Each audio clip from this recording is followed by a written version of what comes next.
In this video, we'll be taking a look at group records in Therapyzen. If you do counseling for couples or for group therapy, this video will show you how you can take individual records within Therapyzen and create a single record for that group or couple.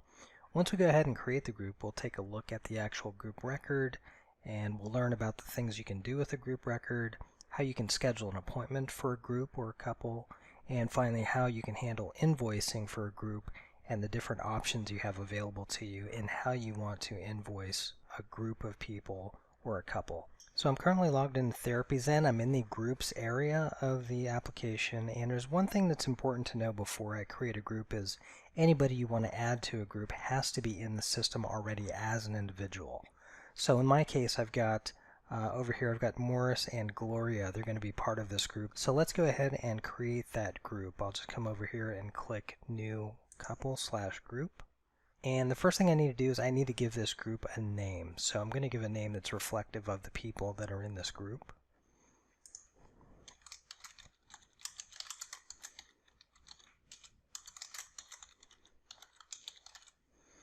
Okay, and once I've got a name, and then I'm just going to go through the process of finding the people I want in this group.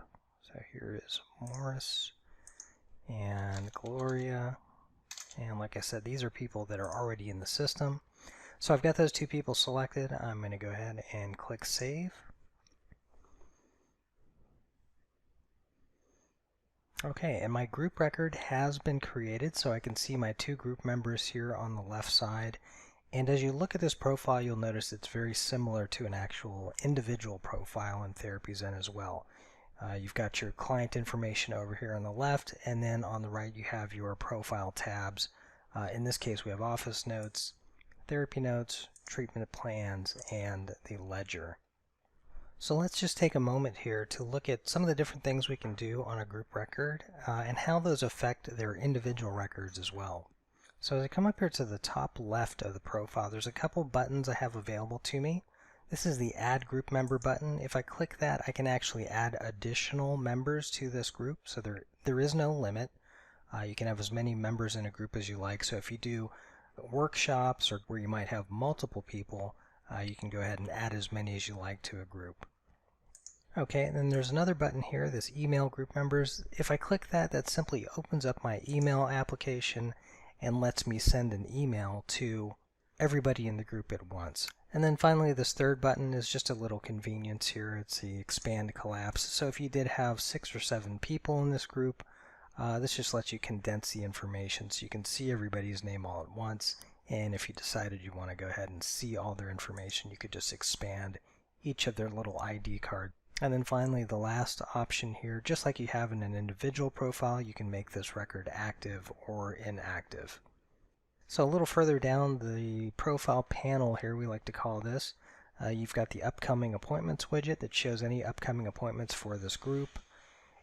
So as I move over to the tabbed area here, the first tab I have available is the Office Notes. Those are just your general administrative notes that you can put on a record that everybody in your practice can see, just like with an individual record. The next tab over is your Therapy Notes. And I'm going to go ahead and create a simple therapy note so you can see how that affects both this group record and also how it affects these individual records of the people in the group. So let me create a new simple note very quickly. I'll say our first group note, and I'll just select a random diagnosis here. Okay, and I've got a diagnosis. I'm going to go ahead and skip the signature for now and just save this note. Okay, so I've got a draft of a note created here. It's got the date, it's got the type of note. And what's interesting to see here is now if I go over to any one of these individual records, so if I go to Gloria's record here, once her record loads up, I can come over here to Therapy Notes, and you will see the actual group note get transferred over to her individual record as well. And it is marked as a group note, a simple note, and the fact that it is a draft as well. I can print it, however I cannot edit it from here. To edit this note, I do need to be on the group profile. So what's important to know as well is this note also gets transcribed or transferred over to Morris's record as well. So if I go to Morris's record, and I go to his Therapy Notes tab. Once again, there's that note that came from his group session. It is labeled as a group note, and it is still a draft. And just like before, to edit it, I need to be at the actual group record and not on the individual record. So one easy way to get over to the group record for Morris is if I scroll down his account here. This widget over here will actually take you to any groups that he's in. So if I click this link here, that'll take me right back to the group profile. And as I move along the tab order here, I can create a treatment plan just like I would on an individual record. The treatment plan format is essentially the same, and I can insert a diagnosis and sign those as well. And the last tab is the ledger.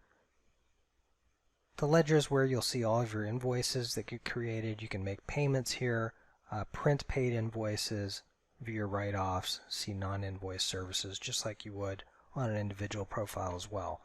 Before we do anything here in the ledger though, I first want to go schedule an appointment, and we'll walk through a series of steps that will lead us back here to the ledger where we can see how payment is made on an invoice and how we can distribute payments in a group. And scheduling an appointment for a group is just like scheduling an appointment for an individual. So if I just come over here to the calendar,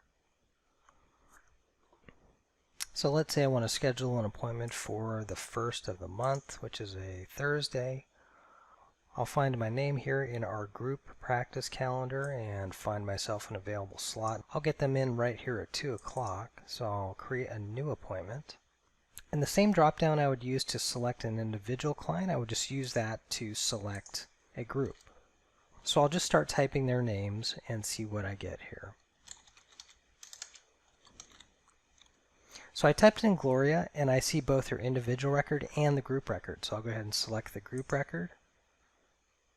I'll leave my service type alone, and I'll just go ahead and schedule that appointment. Okay, so there is the newly scheduled appointment for the group, sitting right between an individual appointment and another individual appointment right after. So now that we have the appointment scheduled, let's go ahead and pretend it's Thursday, June 1st, and we're going to check in the Buttermakers as they arrive for their actual appointment. I'll go to the 1st here. And sure enough, at 2 p.m. to 3 p.m., there they are, Morris and Gloria Buttermaker. I'll go ahead and check them in, and we'll say they kept their appointment. Okay, so now their appointment has been kept. So the system has now done a couple things in the background. It's went ahead and generated this $150 service to be invoiced. That was set up with the actual service type that's being performed. So let's go to their actual group record to verify. I'll just click their name here. And the first thing I do notice is in their upcoming appointments, that appointment is listed. And let me come up here and we'll review their ledger. So as I stated just a second ago, because they did keep their appointment, the system is now wanting to bill for that service. So we do have $150 here, non-invoice services. So what I want to do now is go ahead and create an invoice for that non-invoice service. So I'll come up here, click Create Invoice. And the invoice creation is just like it is for an individual. However, you do have this selection here, Invoice Payer Distribution, and this only occurs on a group record. And I have 3 basic choices to select from here. So the first one, Single Invoice, One Payer. That just means that one member of this group will be paying, and a single invoice will be generated for that individual. The second option is multiple invoices, full amount to each. So you may be billing each member of the group the very same amount for the services that were rendered. In this case, each of the group members would receive an invoice for $150. And then the last option is multiple invoice, equal distribution. And that basically means however members are in the group and whatever the invoice total was, we're going to divide that up equally, and each person will pay their fair share of the invoice. And for this example, we'll go ahead and select that last option there. We'll do an equal distribution to each member of the group. So let's say this couple has decided they're going to split their counseling fees right down the middle. I'll go ahead and make that selection. And once I've done so, I'll just click Save Invoice. And now that I'm returned back to the ledger, if I look here in the open invoices, I've got two separate invoices, one for Morris and one for Gloria, and the amount for each is half of what the actual service total was supposed to be, in this case $150. So each one here has an open invoice for $75. And finally, I'll go ahead and pay for one of these invoices or pay for both of them. So if I come up here and I say accept payment, I'm taken to the payment details here, and here are the two open invoices. First thing I want to do is go ahead and select a payer for the first invoice. And for this first one, I'm going to go ahead and select Gloria so she can pay her invoice first. By selecting Gloria, we're making sure we're working with her invoice exclusively. So now I'll come down to the payment information and I'll enter the payment amount for her invoice. And for the payment method, Gloria happens to have her credit card stored on her record, and that will carry over here, and I'll go ahead and use her card to pay for this invoice and process it using Stripe. So now that my payment information is set, I'll go ahead and say Save Payment. And after that payment is successful, you'll see her paid invoice appears down here, and I've still got the open invoice for Morris here at the top. And if I wanted to go ahead and pay that, I would just go back through that process again, click Accept Payment. I'll be paying Morris's invoice. I'll be using Morris's card and entering his payment amount. And I'll go ahead and save that payment as well. Once that's processed, I now have two paid invoices, one for Morris and one for Gloria, in the full amount of the services that needed to be invoiced. So that's an overview of group records, and the point of group records was to consolidate all of this information in one place to make this much more convenient for getting to your client notes, getting to their treatment plans, paying invoices, and scheduling when you've got multiple clients that you're servicing together in your counseling sessions.